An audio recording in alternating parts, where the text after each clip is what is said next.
We're not supposed to be guided by figures of speech. Our people might be misled into believing that it's all right to bend the law, provided we do not eventually break it. It should be explained succinctly, Mr. Speaker. It should be explained very well that that is not correct. Mr. President, even for this issue alone, can I respectfully move that maybe we can suspend our rules? I want to hear personally the Ombudsman to say it for himself. Parang ang mangyayari, ayaw ko mang isipin yun. Ayaw ko rin naman talagang mangyari yun. Somebody can even preempt or influence the time when the RTC or the Sandigan Bayan may eventually issue the warrants of arrest. Sana wala nang ganung klaseng announcement eh. Kasi nakakapagduda kasi, Mr. President. Parang sigurado na po kasi ng opisina ng Ombudsman na talagang mag-i-issue yung either the Sandigan Bayan or the RTC doon sa panahon na kanyang tinutukoy. E di bali, may isip ninyo, nasa ilalim pala ng impluensya ng Ombudsman o ng RTC, ang mga korte, na-impluensyahan pala ng Ombudsman ang mga korte. Ganun po yung magiging maaaring isipin. Thank you, Mr. President. You go ahead, Senator Marcoleta, you're recognized. Mr. President, in several decisions of the Supreme Court, the Office of the Ombudsman was admonished for grave abuse of discretion, for acts of bending or twisting the law to expand its powers. I may cite several jurisprudence if I must, Mr. President.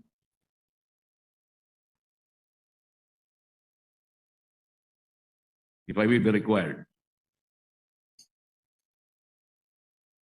And we all know that the present Ombudsman, Mr. President, publicly flouted his predilection to bend the law. Does he believe that these decisions of the Supreme Court are wrong and he is not bound by these decisions? Mr. President, the new ombudsman intimated to me that his direction is to abide by the Supreme Court decision, and the rule of law is supreme. And therefore is not correct, and there is no basis for flouting those statements publicly declared that bending the law is all right, provided that he is not breaking the law. Mr. President, it's a figure of speech, Mr. President. Mr. President, why figure of speech? The office of the Ombudsman is a high office. We're not supposed to be guided by figures of speech. Our people might be misled into believing that it's all right to bend the law, provided we do not eventually break it. It should be explained succinctly, Mr. Speaker. It should be explained very well that that is not correct. That he was wrong in saying that. He was very wrong in confirming and even affirming that publicly in one of our hearings in the Blue Ribbon Committee. Can we expect that, Mr. President, for the Ombudsman to do?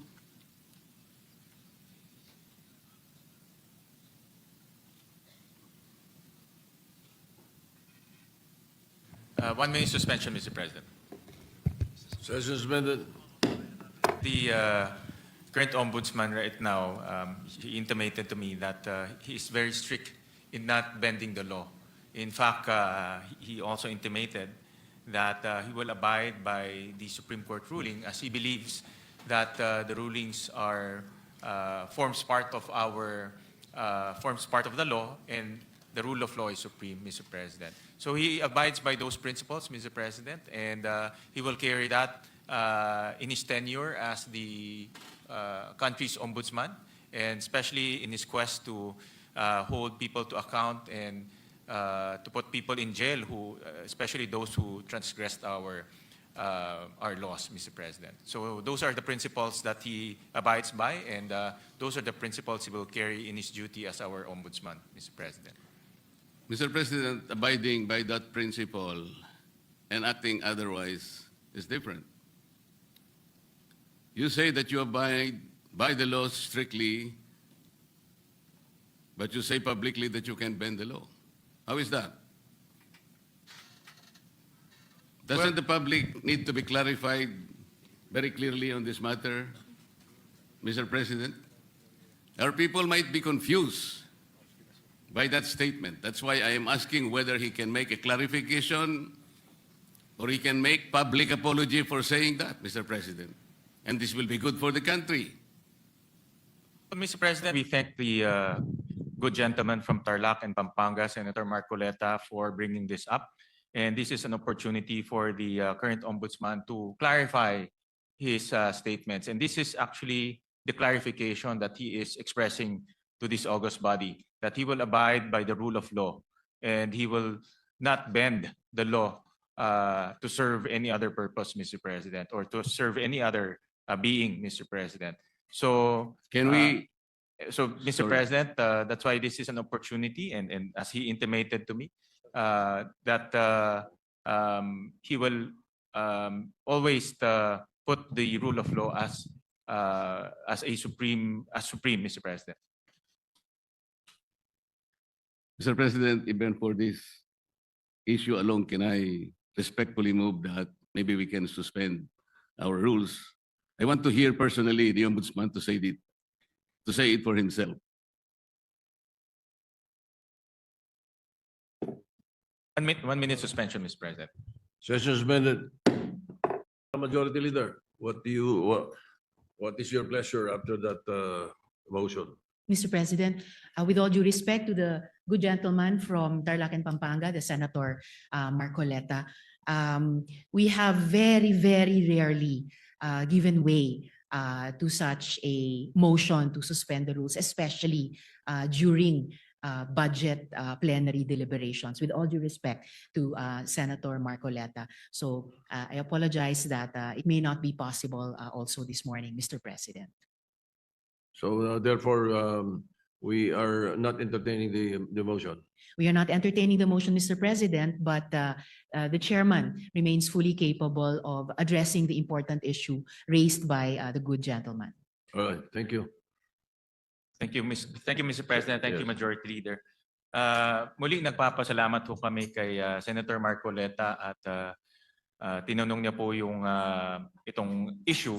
Nagbibigay po ito ng oportunidad para sa ating bagong ombudsman klaruhin yung kanyang mga nasabi. At wala akong intention to bend the law. No, that's very clear. In fact, ang prinsipyo po ng ating bagong ombudsman is to follow the law and uphold the law. Dahil naniniwala siya na ang rule of law is supreme, Mr. President. So, para lang klaro, no, na itong nasabi niya ay isang figure of speech, pero wala akong intensyon na baliin po ang batas. Dahil ang kanyang intensyon ay ipatupad ng batas ng may integridad at may katarungan, Mr. President. Mr. President, kaya ko lang naman po ipinipilit ang bagay na ito sapagkat I think even the ombudsman as a lawyer himself believes in the court doctrine of our legal system, dura lex sed lex. Yung sinasabi nating bending the law will be inconsistent totally with this core legal system. Hindi mo po pwedeng kahit na konti. Tatanong ko nga sana to what extent can you bend the law that can still be acceptable? Hindi po pwede yun. Dura lex sed lex. At ako rin po, sumasang-ayon po sa kay Senator Marcoleta, the good gentleman from Tarlac, Pampanga, na ang batas po ay dapat ho natin ipatupad. At wala ho yan tinitignan. Kaya ho naka-blindfold po si Lady Justice dahil wala ho tinitignan. At yan rin po ang assurance ho ng ating bagong ombudsman dito po sa bulwagang ito at sa lahat po sa bayang Pilipino na nanonood ho sa atin na ipapatupad niya ho ang batas na may integridad po. Kasi po, Mr. President, nakakabagabag talaga. Sana po figure of speech lang. Pero nagkaroon po kasi ng pagkakataon na hindi figure of speech yun eh. Dahil doon sa isang pagdinig sa Blue Ribbon Committee, nakita naman po nating lahat. When a particular witness applied for witness protection program, and the law is clear, the provisions of law on the requirements on how to apply for a witness under the witness protection program, nandun po lahat yun eh. The enumerations, the requirements are exclusive. Pero sinabi po ng ating ombudsman, then the Secretary of Justice, pinipilit po merong restitution. I advise him that he cannot do that because restitution does not appear in the law. But Mr. President, he insisted. So doon po nagkakaroon ng problema. While publicly, he declares that he upholds the law to the fullest. Pero in reality, it's not being done. How can you put a requirement which is not in the law? And he said that was his opinion. His opinion will not even matter, Mr. President. Does that opinion will even prevail over the strict provision of law? Yun po yung aking ikinatatakot, ikinababahala, na nami-mislead po yung ating mga mamamayan eh. Pati ang ating processes po ay nalalagay sa alanganin. That's why this is very important na kailangan po masettle natin ang issue ito. We cannot bend the law.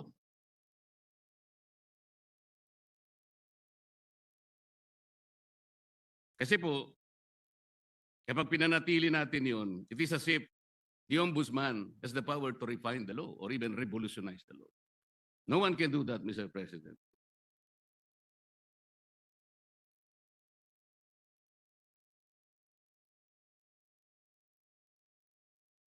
Kasi po, tingnan na, ito pa po yung nakakabagabag. Still falls on this very subject, Mr. President.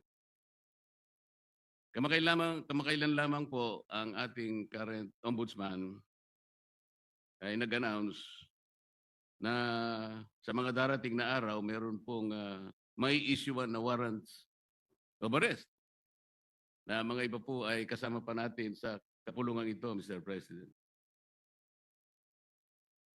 Mr. President, may I ask whether the Office of the Ombudsman has the power to issue warrants of arrest?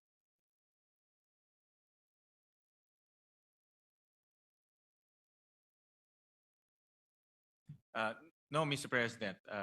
Ang trabaho na ho nila, ang pinaka-responsibility ho nila is to ensure accountability, Mr. President. Tama naman po yun at ako'y naniniwala. Pero bakit niya po kaya nasabi yun that on such a particular date, warrants of arrest will be issued?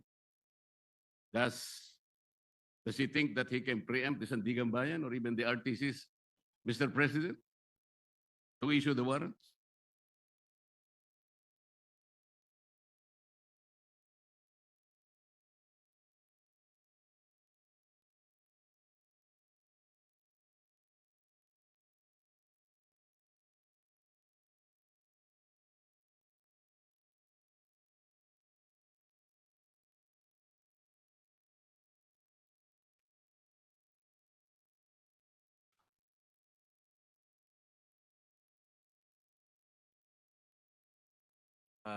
Mr. President, this is a indicative timeline. Meron ho kasing sinusundan ng ombudsman na timeline at base po doon sa mga nakita nilang ebidensya, nakita ho nilang mga krimen na ginawa po ng iba't ibang personalidad.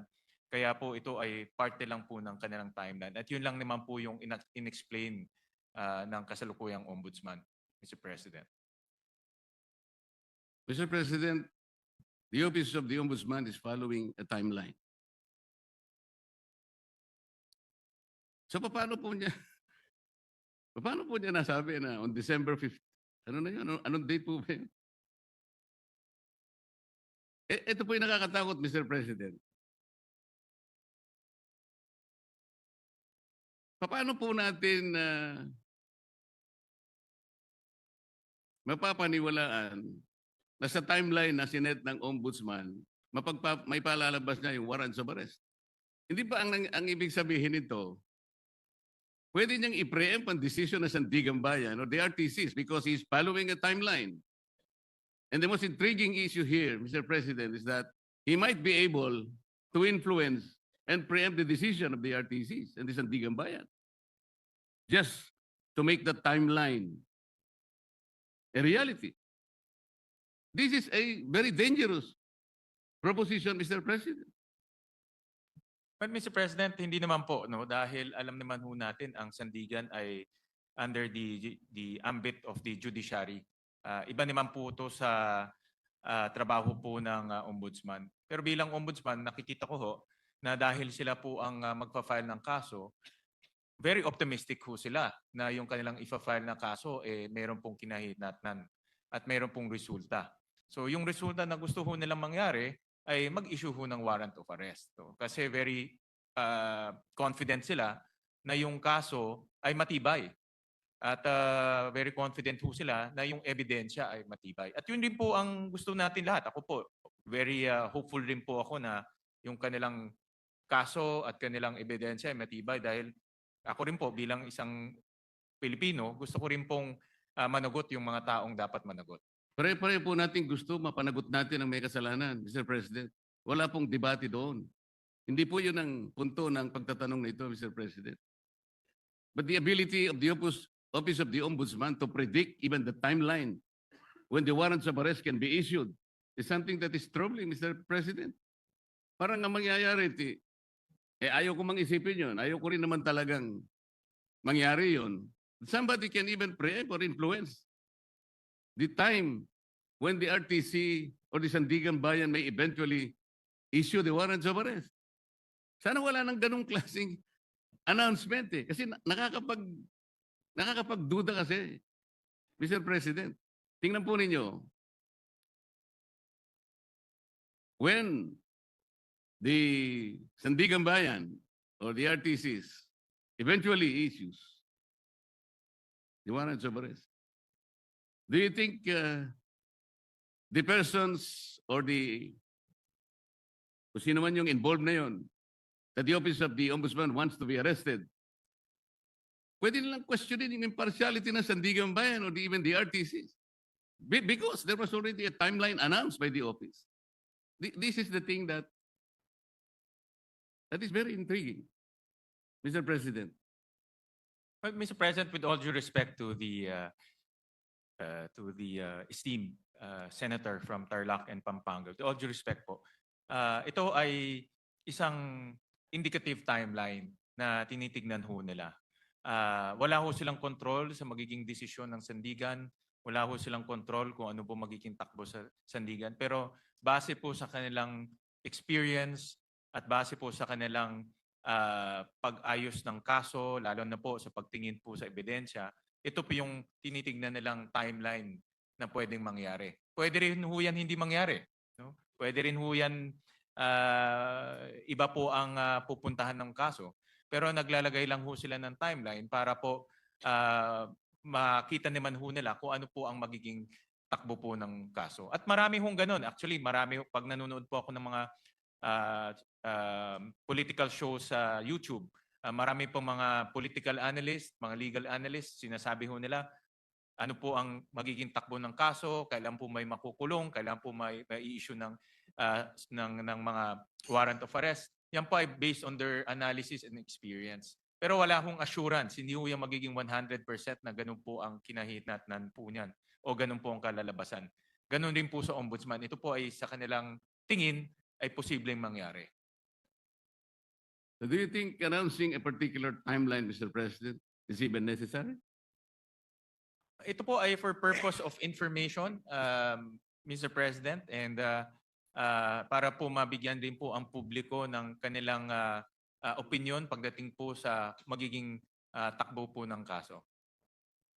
Mr. President, ang sinasabi po ng representasyon na ito, hindi naman kailangan pang i-announce yun Dahil magkakaroon lang po ng pagdududa ang ating mga mamamayan, lalong-lalo na po yung mga taong gusto nating ipa-aresto, sapagkat hindi naman kailangan na mag-announce pa. Kasi kapag sinabi mong meron po kaming timeline, parang sigurado na po kasi ng opisina ng ombudsman na talagang mag-i-issue yung either the Sandigan Bayan or the RTC doon sa panahon na kanyang tinutukoy. E di bali, may isip ninyo, nasa ilalim pala ng impluensya ng ombudsman o ng RTC, ang mga korte, na-impluensyahan pala ng ombudsman ang mga korte. Ganun po yung magiging maring isipin. Maring hindi totoong yun ang gustong gawin ng ombudsman.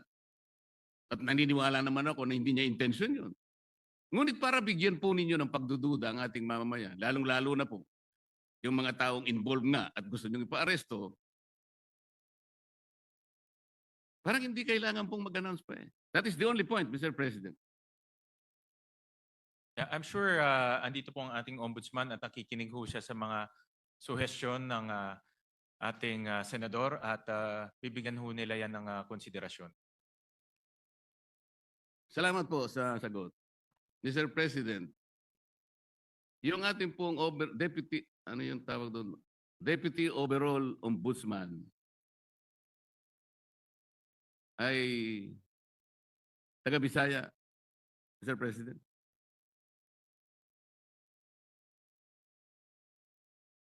Yung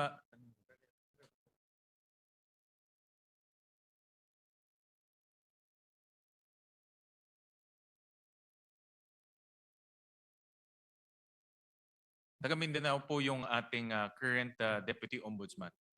Tama ho kayo. Overall Deputy Ombudsman. Overall Deputy Ombudsman is from Mindanao, but he is also the Deputy Ombudsman for the Visayas, Mr. President. Opo, tama ho. So, yung acting po, yung acting. the overall Deputy Ombudsman and also the Deputy Ombudsman for the Visayas regularly travels from his place to Luzon, and nga magastos po yun. Necessary po ba na sino po nagmamanage sa Ombudsman Office sa Cebu?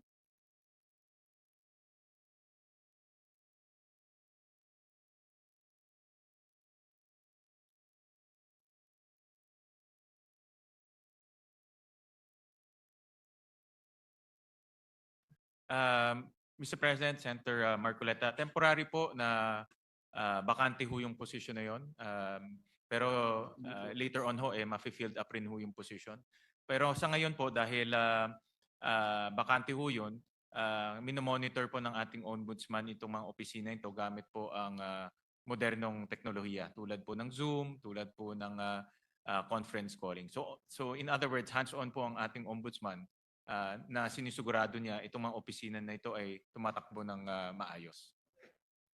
Alin po yung bakante, Mr. President, yung overall Deputy Ombudsman o yung Deputy Ombudsman for Visayas?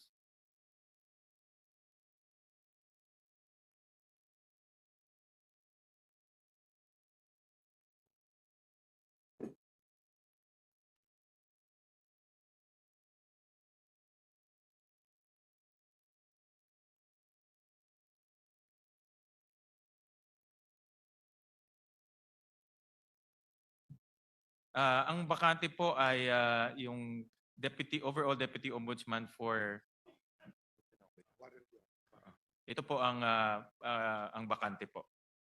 Yung overall Deputy Ombudsman ang bakante po. Yes.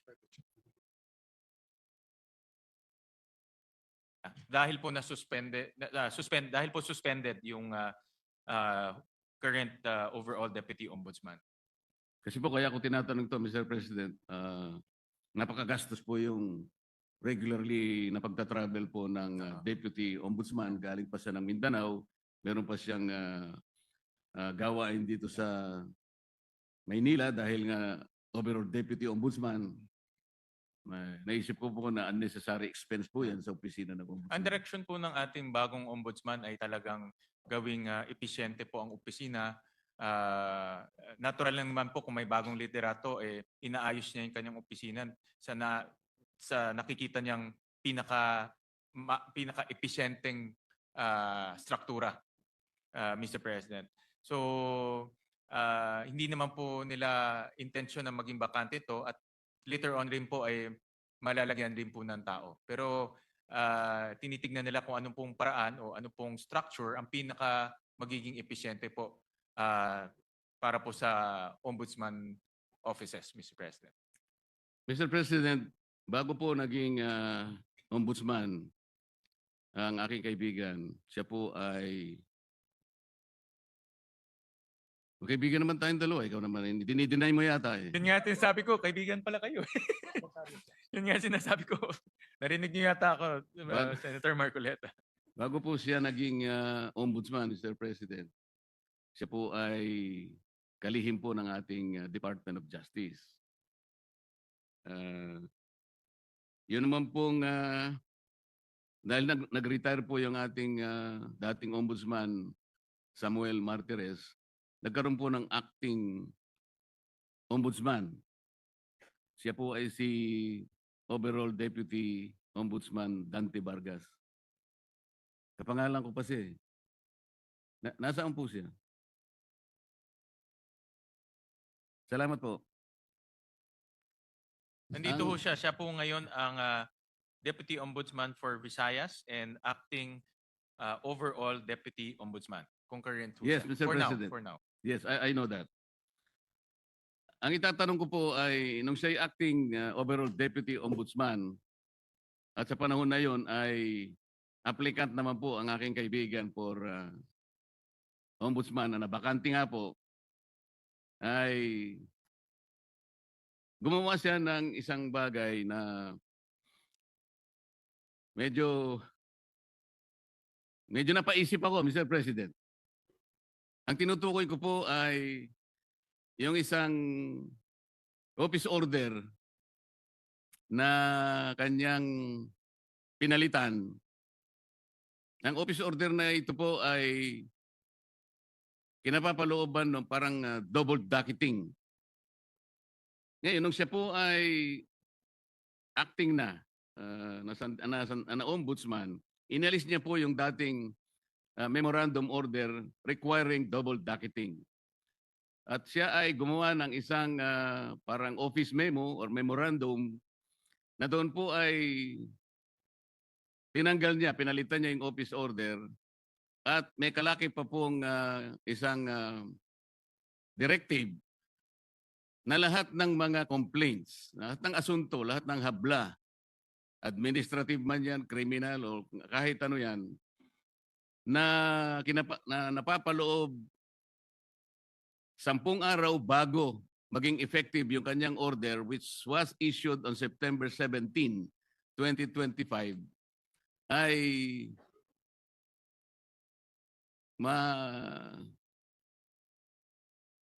mawawala po yung sa docket. Ibig sabihin, ma-undocket yung mga complaints. 10 araw bago ma-issue yung kanyang memorandum circular or memorandum order. Mr. President, nagkataon po, kung di ako nagkakamali, September 15 yata, ay nag-file ng complaint sa maraming opisyales ng ating pamahalaan. Kasama po yata si noon ay dating Secretary of Justice, ang aking kaibigan. Sa makatid, napaloob po siya doon sa 10 araw na siya sinasabi doon sa kanyang directive na mawawala po yung docket. Ang ibig sabihin po noon, Mr. President, pag nawala yung docket number,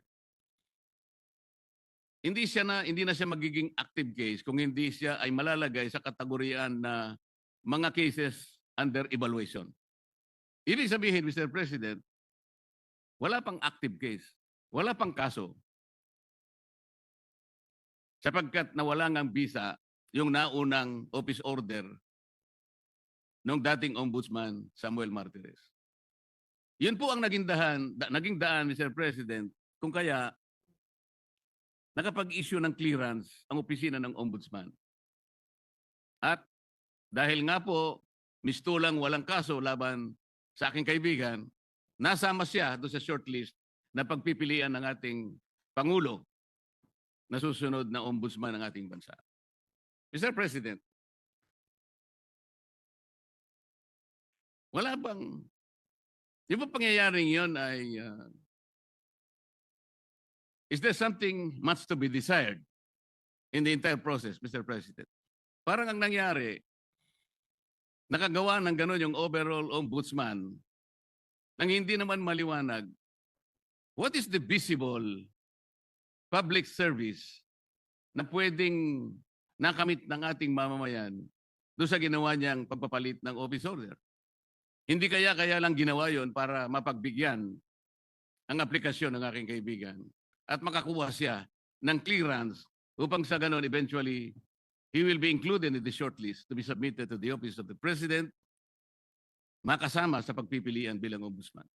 Yun po yung aking gustong malaman, Mr. President.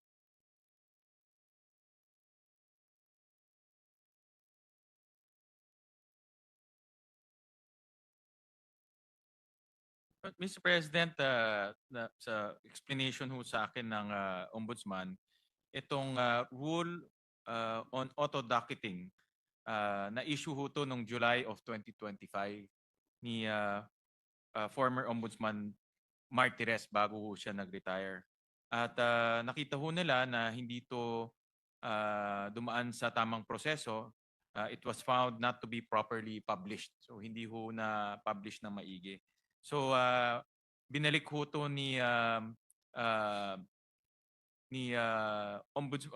overall Deputy Ombudsman Vargas at binalik ho doon sa original na proseso ho nila dahil itong auto-docketing sa tingin ho nila ay prone to abuse at pwede pong magkaroon ng mga problema sa mga darating. So binalik ho nila sa dati pong proseso. Hindi po ba ang dapat na ginawa, Mr. President, ipinablish na lang? Kung yun po ang pinakamagandang remedyo, publication lang naman pala ang kailangan. E di sana nung makita po na unpublished, kung totoo man na hindi na-publish, ipapublish lang, hindi po ba? Hindi yung totally gagawa ng isa pang panibagong memorandum na kung saan ay yung timeline na naman po ang pinag-uusapan dito. Bakit naman 10 araw bago lahat ng complaints na ipinail sa opisina ng ombudsman within 10 days prior to the issuance of that memorandum ay maandakit? Hindi ba parang sinadya naman para masaklaw na yung complaint ni Mayor Baste Duterte ay maisantabi at mawalan ng effect kung pag-uusapan ay yung pagiging active case? Hindi ba parang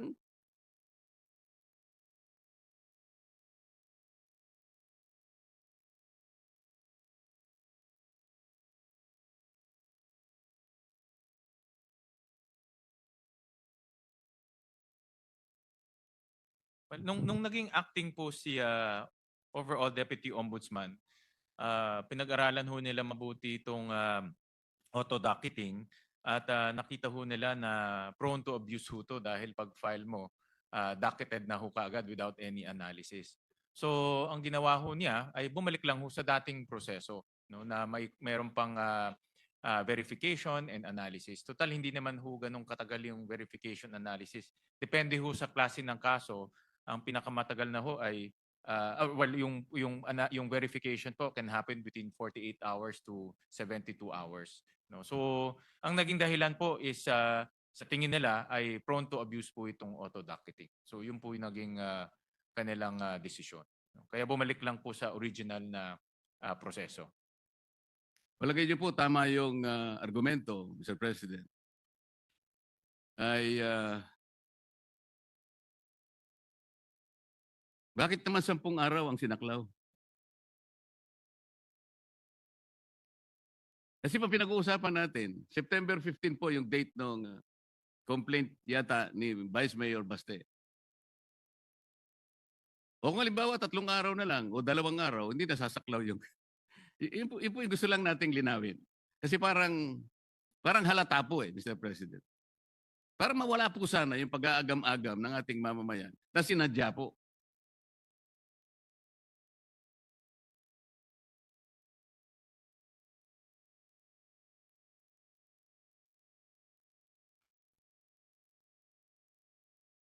But yung po yung naging desisyon nung acting ombudsman at that time, dahil yun na nga, sa kanyang pagtingin ay ito po ay baka maabuso dahil nga pag-file niyo ho, diretso, docket na ho kaagad at hindi bine-verify kung yung fina-file po tama o hindi. Prone to harassment rin ho dahil nga alam naman ho natin sa politika kung meron kang kagalit, file ka lang tapos ibubulgar ho, mayroon ng ombudsman case. No? So, binalik lang po sa dating proseso. Hindi na ho, dahil sa kanilang pag-aanalisa, ito po yung pinaka maayos at hindi po maaabuso na proseso. So, yun lang po ang ginawa ho nung dating ombudsman.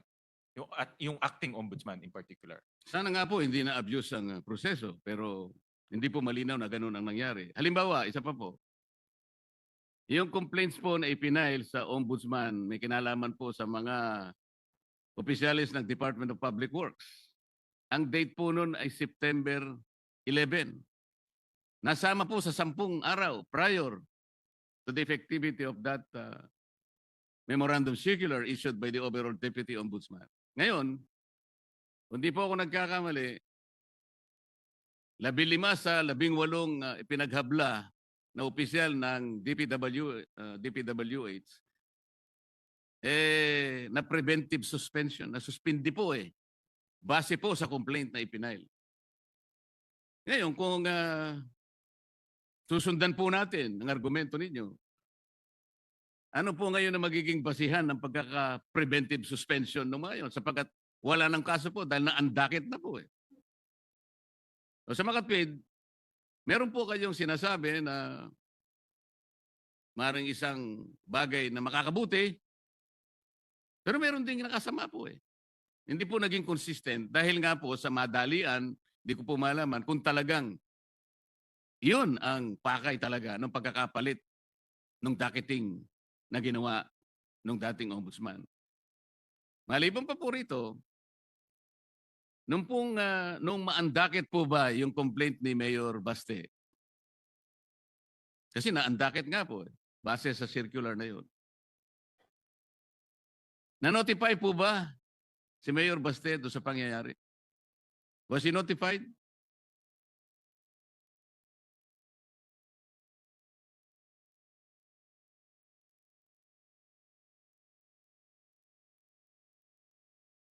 Maraming salamat po sa tanong, Senator Marcoleta. Andito po yung ating ombudsman at nakikinig ho siya sa inyong mga suggestion, lalo na doon sa mga bagay na sa tingin nyo ay hindi ho malinaw o pwede pong magdulot ng kaguluhan sa isip ng taong bayan. At siya naman po ay bukas yung kanyang isip para po maayos itong mga proseso na ito. Ngayon, in relation doon po sa inyong tanong, yung DPWH cases po, eventually ito po ay na-docket at iniimbestiga na ho. No? So, itong mga final po na cases ay ngayon ay iniimbestiga na at iniimbestigahan na at eventually po ay magpa-file na rin ho sila ng mga kaso sa sandigan. So, yun po ay tumatakbo na, in other words. So pwede ho maging kampante ho tayo na hindi ho yun ay hindi, yung mga kaso ng DPWH ay hindi po nawala. Bagkus yun po ay tuloy-tuloy na inimbestigahan at magpa-file na rin po ng kaso. Hindi po, Ngayon- tinatanong ko lang doon, Mr. President, dahil nga po sa pangyayari na yun, hindi po naging consistent ang aplikasyon. Dahil nga, na preventive suspension yung mga opisyalis, tinatanong ko lang po, parang wala nang base sapagkat nawala po yung docket Yun lang naman po yung tinatanong ko. Ibig sabihin, kung may ginawa kang isang bagay na nakabuti, meron din nakasama. Nawala ng basis din po yung kabila. Tama po.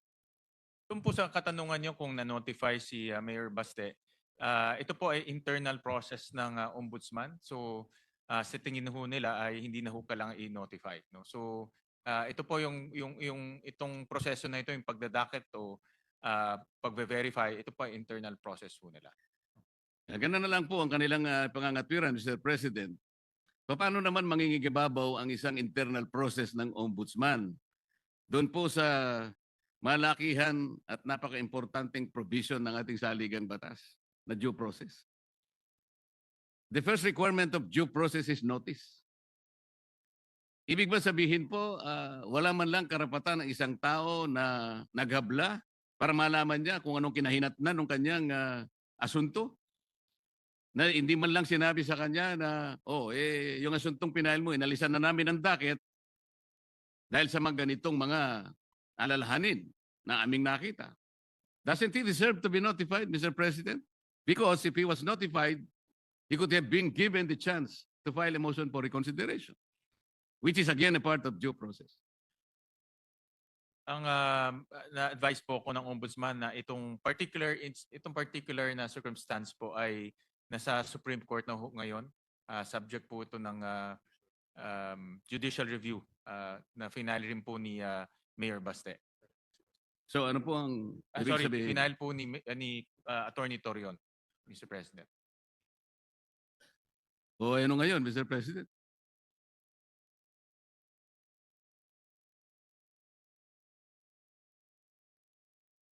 So ito po ay under the judicial review po ng Supreme Court. Oo nga Itong po. circumstances po.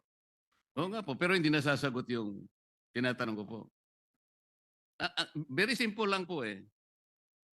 Yung pangangailangan ng isang taong ma-notify man lang kung ano ang kinahinatnan ng kanyang inihabla. Nung habla niya, isang bagay na karapatan ng bawat isa. Yun po ay isang requirement ng due process. Ma-notify ka lang. Malaman mo lang kung anong nangyari. Dahil po ba, kapag ni-notify nyo siya, that will trigger the filing of a motion for reconsideration. At base po sa rules ng ombudsman, mangangailangan po kayo at least ng 15 days. Para sa ganon, ma-resolve ninyo yung kanyang motion for reconsideration. Hindi nyo kailangan yung 15 days kasi nga, baka hindi maisama sa shortlist ang pangalan ng aking kaibigan. Ito po yung ating sinasabi. Mr. President, sana po lahat ng ginagawa natin ay nasa ilalim ng transparency. Ito po ang pinakamabuting magagawa natin sa ating bansa. Lalo na ngayon na maraming tao po ang nalulungkot, baka hindi lang nalulungkot, nagagalit sa mga nangyayari. Kung hindi po tayo transparent, wala tayong kakayahan na sabihin sa kanila, ilantad, buksan sa kanila ang kaganapan ng nangyayari. We're just merely paying lip service to a very important provision of our Constitution that public office is a public trust. Maraming salamat po sa panahon, Mr. President. At sa panahon ng ating sponsor, panahon po ng ombudsman na binigay sa akin. Salamat po.